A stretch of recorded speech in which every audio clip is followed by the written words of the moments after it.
Yo, what's going on, gang? Today I wanted to talk about Avalon. If you don't know what Avalon is, this was the Warzone map slated to come out later in this year for Black Ops 6. This was going to be like Black Ops 6, their exclusive Warzone map.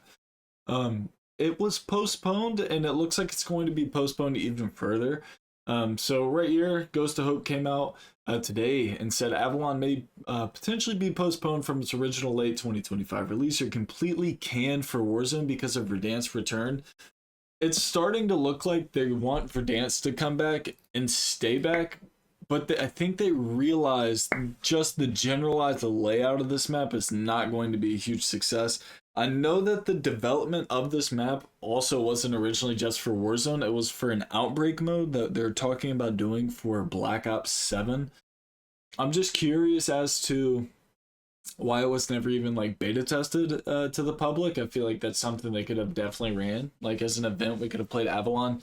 Avalon was like a massive topic of discussion through the campaign. Obviously, the whole entire campaign. You can see the different little areas from campaign all throughout the map. But not only that, if you play zombies, Avalon was it is Avalon. I mean, from Citadel de Mor, that being Avalon, all the way to the excavation site at the tomb, that's on the same map. So it makes sense that they're going to kind of transform this for maybe something more along the lines of zombies. But I think for Warzone, they got to get rid of these like maps that are just flooded with water, man, and like it's like all the bridge access points.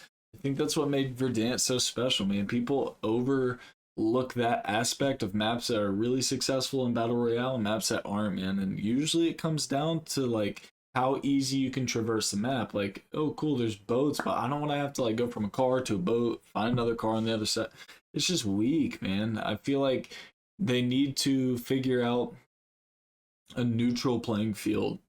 You know, like I feel like Caldera didn't have a ton of water. It wasn't liked because it was like one giant hill, you know? It's like you're always running uphill, and the foliage was kind of crazy. But it wasn't as hated as like Al Mazrah and Urzikstan. Like that's the craziest part about that. So it's like I think there's a trend when maps don't have as much water, they definitely do better. So as for this map, Avalon, which this is like fan made, this isn't official yet. Like these aren't official POIs that we're actually looking at. I don't know if they're actually going to go through an ad like WMD from BO1 or Firing Range as its own island.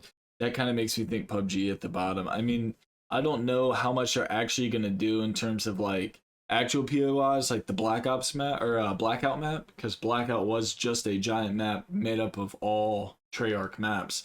But it's kind of weird. I'm curious to see what's going to happen with Avalon because of the release of Verdansk. I think it's going to play out pretty crazy, but that I wanted to kind of touch base on that and get everyone's take on that. I really don't understand why they would scrap something they put so much time into unless it's just going to be dedicated to zombies. But anyways, gang, listen, if you're new to the channel, enjoy the content, man, hit that sub button, crush the like, and I will catch you all tomorrow for another heater. Let's get it.